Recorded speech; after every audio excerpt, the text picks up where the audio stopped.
Good afternoon, disciples. We're flying right into it. Sorry for missing an upload yesterday. Just my neighbors are very loud, so it made it not possible to record. Um, and in addition, we may be swapping to my new microphone on the next chapter tomorrow. I'm not sure. I'm gonna test it out tonight because I have a little time. I also may catch up and upload two today. I'm not sure. It's totally going to depend because I'm not going to be able to record tomorrow. My day is just completely stacked. So that's where we're at. Hope your day's going well. If I sound a little off today, I just had dental work done yesterday as well. So just bear with me. Um, but yeah, that's it. We'll rocket into it. I'll take a sip from my beverage and let's start.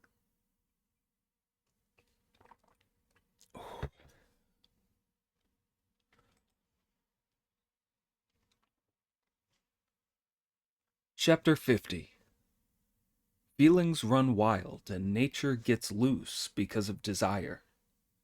In confusion of spirit, the heart is disturbed and the demon encountered. The poem goes, the heart must be frequently swept, the dust of emotions removed, lest the Buddha be trapped in the pit. Only when the essence is pure can the origin then be discussed. Trim the candle of nature. Breathe in the way that Master Cauxy taught. Control the ape and horse of the mind. Only when breath is calm by day and night can one achieve the true adept's skill. This poem is set to the tune Nan Ke Zi, and it tells how the Tang priest escaped disaster under the ice of the river of heaven and crossed to the other bank on the shell of the white turtle. As the four pilgrims headed west, it was now the depths of winter, but the mists in the forests were still light, and the bony shapes of the mountains could be seen rising in their purity above the waters. As master and disciples carried along their way, they were obstructed by a big mountain. The road was rocky, and they and the horse found the going rough. Sanzang reined the horse in and called for his disciples. Monkey led Pig and Friar Sand forward to stand in attendance and asked, Master, what are your instructions? You can see how high the mountain in front of us is, said Sanzang. I am worried that there may be tigers, wolves, monsters, and demon beasts who will kill us. You must be very careful. Don't worry, master, said Monkey. We three brothers have got on very well together since we were converted to the pursuit of the truth. With our magic powers to put down demons and monsters, we've got nothing to fear from tigers, wolves, or demons. This greatly reassured Sanzang, who pressed ahead. When he reached the mouth of a gully and urged the horse up the slope, he raised his head and saw that it was a splendid mountain. Towering crags, a steep and lofty range. Towering crags pierced the heavens. The steep and lofty range blocked out the azure sky. Grotesque rocks were piled like sitting tigers. Twisted, slanting pines seemed to fly like dragons. Beautifully sang the birds on the ridge. Heavy hung the scent of plum blossom by the scar. Cold was the sluggish flow of the stream, and menacing hung the dark clouds over the peak.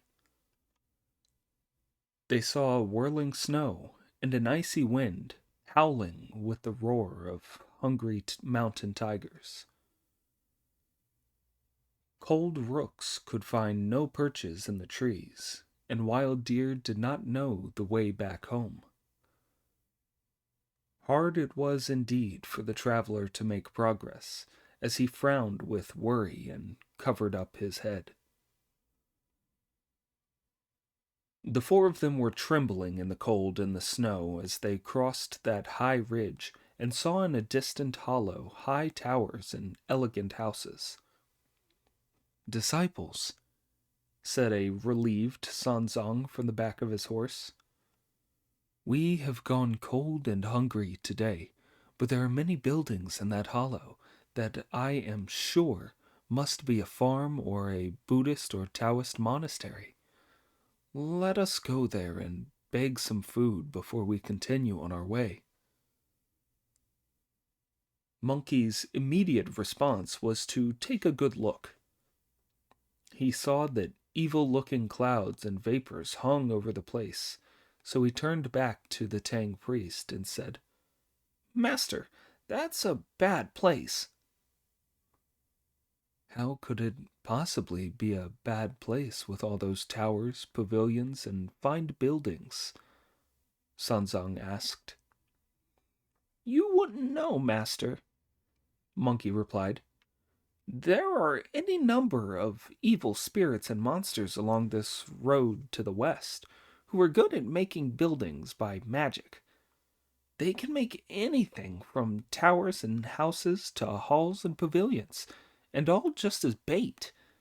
As you know, one of the 9 kinds of dragon is called the clam dragon.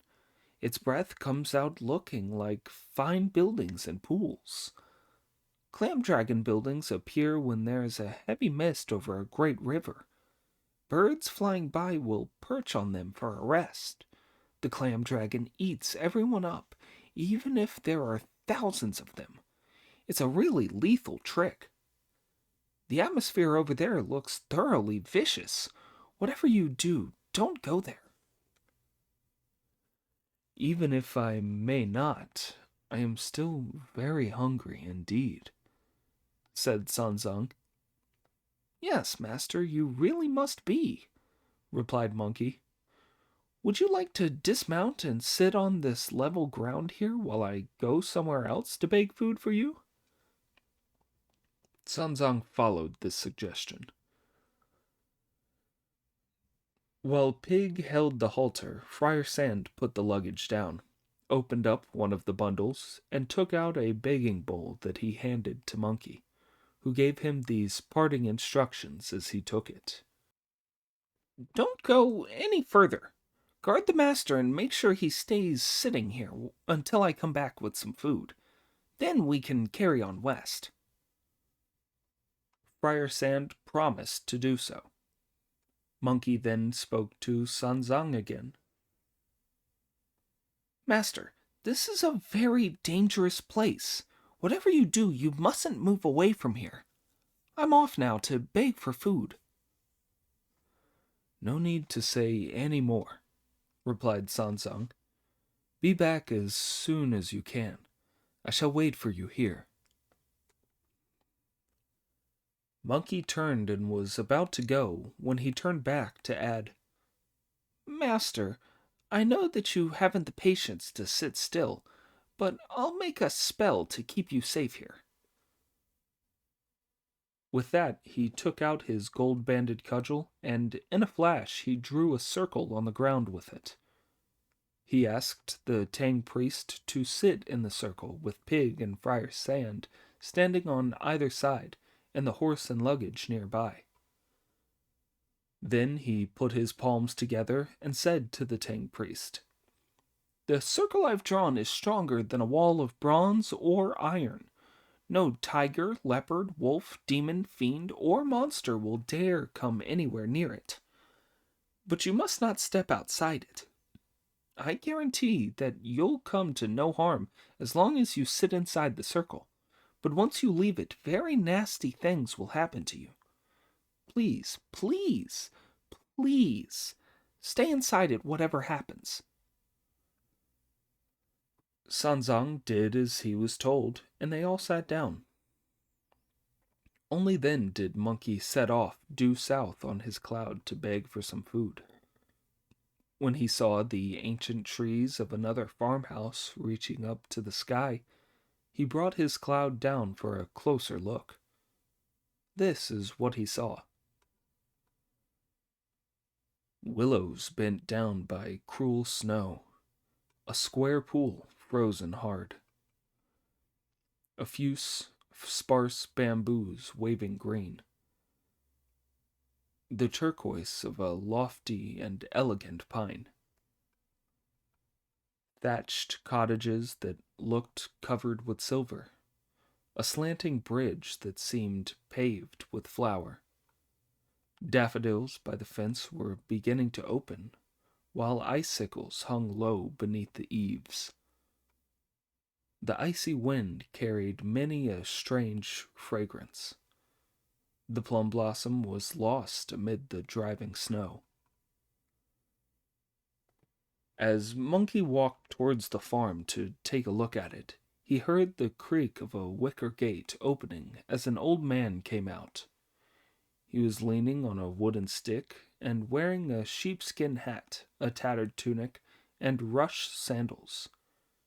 He looked up to the sky and said, "Northwest wind and blowing, so the sky will be clear tomorrow."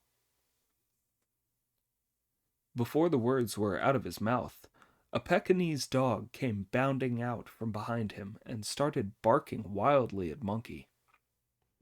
Only then did the man turn to see Monkey carrying his begging bowl. "Venerable benefactor," said Monkey, "I am with the monks sent to the western heaven by the Emperor of Great Tang in the east to worship the Buddha and fetch the scriptures. As we were passing this way, and my master is very hungry, I have come to your honorable residence to beg for a vegetarian meal." The old man nodded, hit the ground with his stick, and said, "Reverend sir, don't beg here. You've lost your way." "No, I haven't," said Monkey. "The main trail west is over 300 miles north of here," said the old man. "So why aren't you on that?" "That's where I've come from," Monkey replied. "My master is now sitting by the main trail waiting for me to bring him some food." "You're talking nonsense, monk," the old man replied. "How could your master be waiting by the main trail for you to bring him some food? Even if you could walk this far, it would take you 6 or 7 days to cover over 300 miles, and as long again to get back. By then you would have starved to death." "Honestly, benefactor," replied Brother Monkey with a smile, "I have only just left my master, and it took me less time to get here than it would to drink a cup of tea. When I've been given the food, I'll take it back for his lunch." This alarmed the old man, who drew back at once, saying, "That monk's a demon! A demon!" he was just about to go back inside when Monkey took hold of him and asked, "Where are you going, benefactor? Give me some food at once." "It's very difficult," the old man said. "Very difficult. Try somewhere else." "You really don't understand, benefactor," Monkey replied. "Just think, I've had to come over 300 miles to get here, so it would probably be another 300 miles to another house. You're trying to make my master starve to death." "I'll tell you frankly," the old man said, "that we can only put 3 pints of rice in the pot for the 6 or 7 members of the family, and it's still cooking. Try somewhere else." "There is an old saying," Monkey replied, "that it's better to stay in one house than to call on 3. I'm staying put." The old man lost his temper with Monkey for being so persistent, and raised his stick to hit him. This did not worry Monkey at all, who allowed the old man to hit him on his shaven pate 7 or 8 times. It felt like having the itches on his head scratched. "You're a monk who likes being hit on the head," said the old man. "Hit me as much as you like, oldie," said Monkey. "I'm keeping the score, and you'll have to give me a pint of rice for every blow." When the old man heard this, he dropped his stick, rushed inside, shut the gate, and shouted, "A demon! A demon!"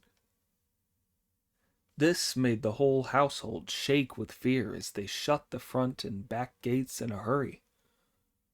Watching the gates being shut, Monkey thought, "I wonder if the old villain was telling the truth about the amount of rice they cook. As the saying goes, the good are converted by Taoism, and the stupid by Buddhism. I'm going in to take a look around." With that, the splendid great sage made a spell with his hands to make himself invisible and went straight to the kitchen to look. He saw that the pot was steaming and half filled with grain, so he thrust his begging bowl into it, filled it to the brim, and went back on his cloud. The Tang priest, meanwhile, who had been sitting in the circle for a long time waiting for Monkey to come back, stretched, looked around, and said, "Where has that ape gone to beg for food?" "Goodness only knows where he is. Probably fooling around," said Pig with a laugh beside him. "Begging for food indeed. He's left us here in a pen." "What do you mean, in a pen?" Sanzang asked. "That's something else you wouldn't know, master," Pig replied. "In the old days, people used to draw circles on the ground to make pens. He draws a circle with his cudgel and says it's stronger than a wall of bronze or iron. But how could it possibly keep out any tigers, wolves, or evil monsters that came here? We'd be a meal served up to them on a plate." "What should we do about it, Wu Ning?" Sanzang asked him. "We're not sheltered from the wind or the cold here," Pig said. "If you ask me, we should carry on west along the trail. Monkey went off begging on his cloud, so he's bound to be back soon. He'll catch up with us. If he's got any food, we can eat it before going on. All we've got from sitting here so long is cold feet." These words were to be Sanzang's undoing.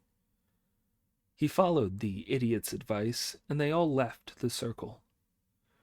The Tang priest walked along the trail with Pig leading the horse and Friar Sand carrying the luggage. They soon reached the house with high towers, which was a south-facing compound. Outside the gates was a whitewashed wall, above which rose a multicolored gate tower shaped like lotuses leaning together. The gates stood half open. While Pig tethered the horse to a stone drum by the threshold, Friar Sand put the luggage down, and Sanzang sat on the doorsill, out of the wind. "Master," said Pig, "this looks like a nobleman or minister's house. There's nobody at the gates, so I suppose they're all inside warming themselves up by the fire. Sit down and let me take a look." "Do be careful," said the Tang priest. "Don't go charging into their house." "I know," said the idiot. "I'm a lot better managed now I'm a Buddhist. I'm not a village yokel anymore." The idiot tucked his rake in his belt, straightened his black brocade tunic, and went in through the gate in a very affected way. He saw a large hall with high curtained windows that was completely quiet and deserted. There were no tables, chairs, or other furniture. When he went round the screen and further into the house, he found himself in a passageway at the end of which stood a multi-storied building with upstairs windows, half open, through which yellow damask bed curtains could be glimpsed. I suppose they're still in bed because it's so cold, Thought Pig, whereupon he marched up the stairs without worrying about the propriety of invading the private quarters of the house. When the idiot lifted the curtain and looked inside, he almost collapsed with shock. On the ivory bed inside the curtains was a pile of gleaming white bones, with a skull the size of a bushel measure, and thigh bones some 4 or 5 feet long. When the idiot calmed himself, the tears poured down his cheeks as he nodded to the skeletons and said with a sigh, I wonder, for what great dynasty you once were a marshal. In what country's service did you hold high command? Then you were a hero fighting for mastery, but now you are only a pile of bones. Where are the widow and child making offerings? Do no soldiers burn incense to honor your memory? The sight is enough to make one sigh deeply. Alas for the man who once was a conqueror. As Pig was sighing with grief, there was a flicker of fire behind the curtain. I suppose there must be attendants at the back to offer him incense, The idiot thought. When he rushed round the bed curtain to look, he saw that it was the daylight shining through the windows, beside which stood a colored lacquer table. On it were thrown some padded clothes in brocade and embroidery. When the idiot picked them up to look at them, he saw that they were 3 quilted brocade waistcoats. Not worrying about whether it was right to do so, the idiot took them downstairs and went out through the main hall and the gates. Master, He shouted, there's no sign of life here. It's a house of the dead. I went inside and went upstairs, where I found a pile of bones behind a yellow bed curtain. On one side of the upper floor were 3 quilted brocade waistcoats. Look, I've brought them back with me. We're really in luck, as they're just what we need now that the weather has turned cold. Take your habit off, master, and put one of these on underneath.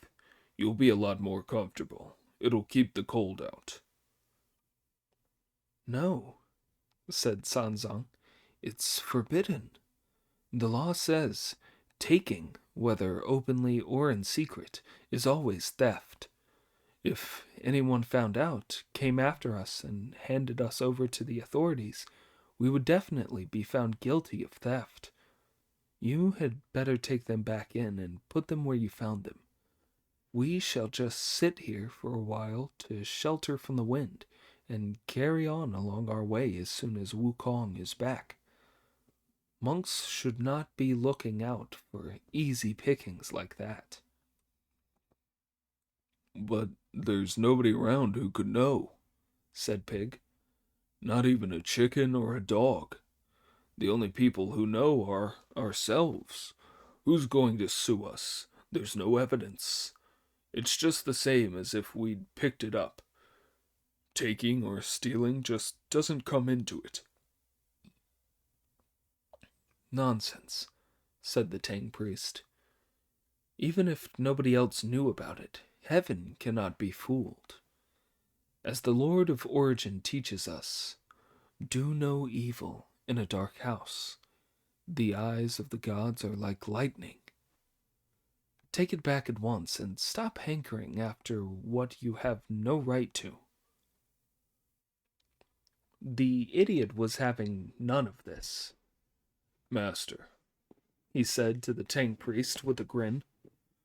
I've worn several waistcoats in my life, but never have I seen quilted brocade ones like this before. Even if you don't want to wear one, please let me just try one on to warm my back up. When Monkey comes back, I'll take it off and we can be on our way again. In that case, said Friar Sand, I'd like to try one too. the two of them took off their outer tunics and put the waistcoats on instead.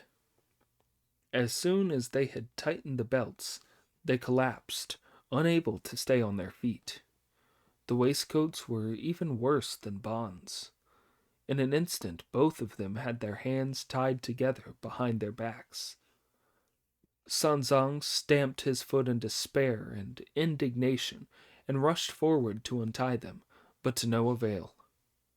The three of them set up endless yells that soon disturbed a demon king.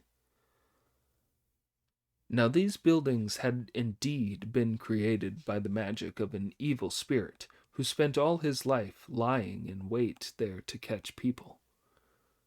Hearing the howls of anger as he sat in his cave, he rushed out to find that he had several victims tied up. The monster called for his little demons to go there with him as he made all the enchanted buildings vanish. They returned to the cave holding the Tang priest, leading the horse, and dragging Pig and Friar Sand.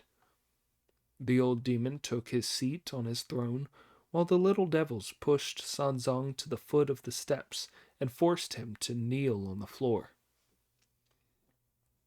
Where are you from, monk? The demon asked. And how can you have the effrontery to steal my clothes in broad daylight? I have been sent to fetch the scriptures from the western heaven by the Emperor of Great Tang in the east, replied Sanzong. As I was hungry, I sent my senior disciple to beg for food. He has not come back yet, and it was because I ignored his good advice that I blundered into your immortal hall to shelter from the wind, never imagining that my disciples would be so grasping as to steal your clothes. As I have no such wicked thoughts, I told them to take the clothes straight back, but they paid no attention and instead insisted on putting them on to warm their backs. Never did I imagine that we would fall into your majesty's trap and be captured. I beg you, in your mercy, to spare our lives so that we can fetch the scriptures. We will be eternally indebted to your majesty, and your praises will be sung forever after we return to the east. But I'm always hearing people say that if you eat the flesh of the Tang priest, white hair can be turned black, and teeth that have fallen out will grow again, said the demon with a grin. You've come along today without even having been asked, and now you expect me to spare you. What's your senior disciple called? And where has he gone begging? This question started Pig bragging. My elder brother is Sun Wukong, the great sage equaling heaven, who made havoc in heaven 500 years ago. This news shocked the demon speechless. I've long heard of that damned ape's enormous powers, he thought, and now I'm meeting him when I least expected to. Little ones, he ordered, tie the Tang priest up, take my precious coats off the other two, and fetch a couple of ropes to bind them. Take them to the back, and when I've caught the senior disciple, we can scrub them all clean, put them in the steamer, and cook them.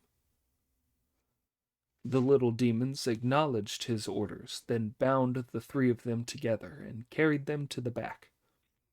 They tethered the white horse by the trough, took the luggage indoors, and sharpened their weapons to capture Monkey. Monkey, meanwhile, who had filled his begging bowl with rice in the farmhouse to the south, rode his cloud back and landed it on a stretch of level ground on the mountainside, to find the Tang priest gone, he knew not where. The circle he had drawn with his cudgel was still there, but travelers and horse had disappeared. When he looked towards where the buildings had been, they had vanished too. All that could be seen were mountains and grotesquely shaped rocks. "Don't tell me," he thought with horror. "They've been caught." He rushed after them, following the horse's prints westwards. About 2 miles later, when he was feeling thoroughly gloomy, he heard voices on the other side of the slope to the north of him. When he looked, he saw an old man in felt clothes, a warm hat, and a pair of worn, oiled cloth boots, holding a dragon-headed stick, and followed by a slave boy. The old man had broken off a sprig of plum blossom and was singing a song as he came down the slope. Monkey put down his begging bowl and looked the old man in the face as he put his hands together and said, "Greetings, grandfather." "Where are you from, reverend sir?" replied the old man, returning his bow. "We are monks from the east going to the western heaven to worship the Buddha and fetch the scriptures," said Monkey. "There are 4 of us altogether, a master and 3 disciples. I went off to beg for some food as my master was hungry, so I told the other 3 to wait for me at a stretch of level ground on that mountainside. When I came back, they had gone, and I don't know which way they went. May I ask you if you have seen them, grandfather?" The question made the old man chortle. "Did one of the 3 have a long snout and big ears?" he asked. "Yes, yes, yes," Monkey replied. "And there was another with an evil-looking mug leading a white horse, and a fat monk with a white face?" That's right, said Monkey. "Then you've all lost your way," said the old man. "Don't bother looking for them. It's every man for himself." The white-faced one is my master, and the funny-looking ones are my brother disciples," Monkey replied. "We're all set on going to the western heaven to fetch the scriptures. Of course I've got to look for them." "When I came this way just now, I saw that they had lost their way, and were heading straight into the demon's mouth," the old man said. "I would be very grateful, grandfather," replied Monkey, "if you could tell me which demon it is and where he lives. I want to call on him and ask for them back, so that we can go on with our journey to the western heaven." "The mountain is called Mount Jindo, and there is a Jindo cave in front of it," the old man replied. "In the cave lives the great King Rhinoceros. His magic abilities are enormous, and he's very powerful.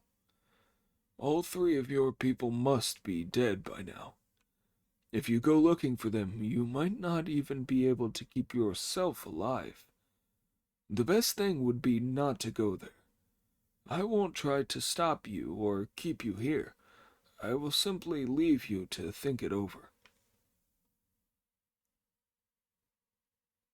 Monkey bowed again to thank the old man and said, "Thank you, venerable sir, for your advice, but I have to search for them."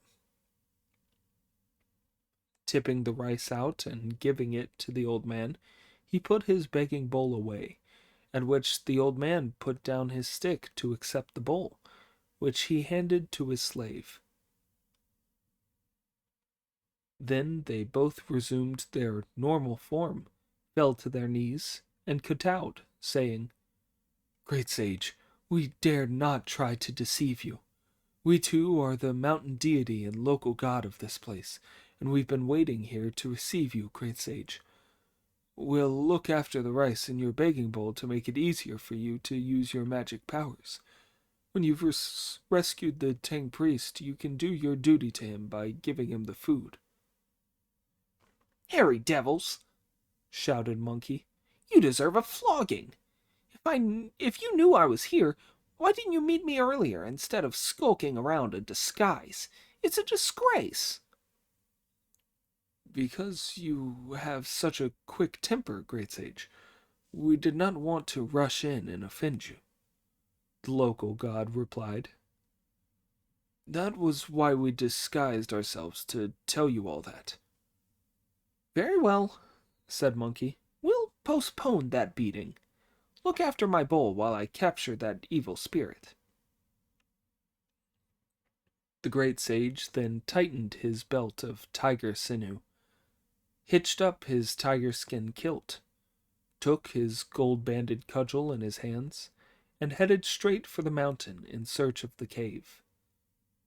As he rounded a sheer wall, he saw a pair of stone doors set among rocks beside the blue-green rock face.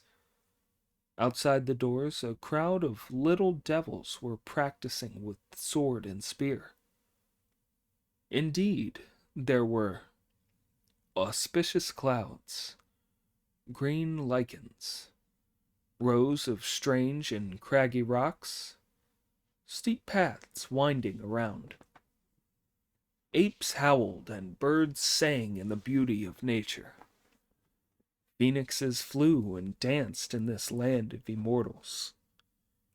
The first blooms were open on plum trees facing south. 1,000 bamboos were green in the sun's warmth. Under the cliff, deep in the gorge, under the cliff the snow was piled up white. Deep in the gorge the stream had turned to ice. Stands of cypress and pine preserved ancient beauty. Camellia bushes all bloomed with the same red. Without waiting to have a thorough look, the great sage made straight for the doors and shouted at the top of his voice, "Little devils, go straight in and tell your master that I'm Sun Wukong, the great sage equaling heaven, and the disciple of the holy Tang priest. Tell him to send my master out at once, if you lot don't all want to be killed." The little devils all hurried in to report.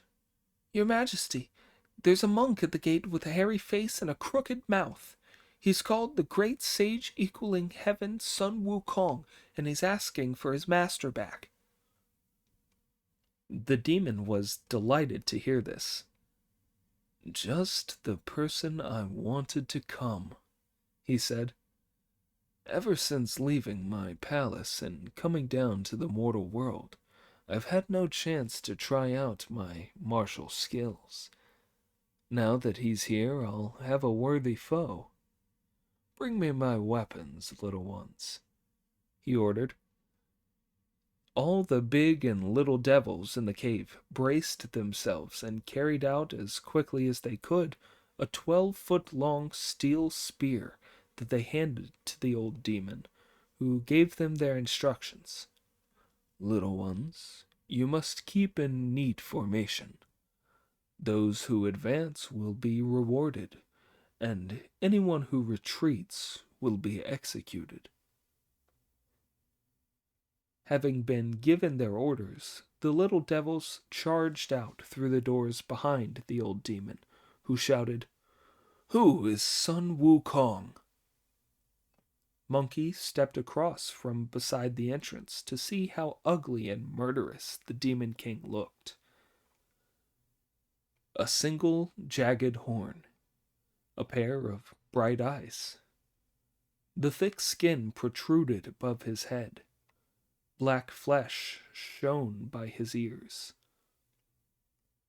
When he stretched his tongue, he could lick his snout. His mouth, when opened wide, showed yellow teeth. His hair was indigo blue, his muscles hard as steel.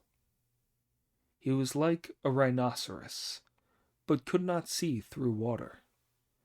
Resembled a buffalo, but could not plow. Not useful like the ox who lows at the moon. He could easily scare the sky and shake the earth.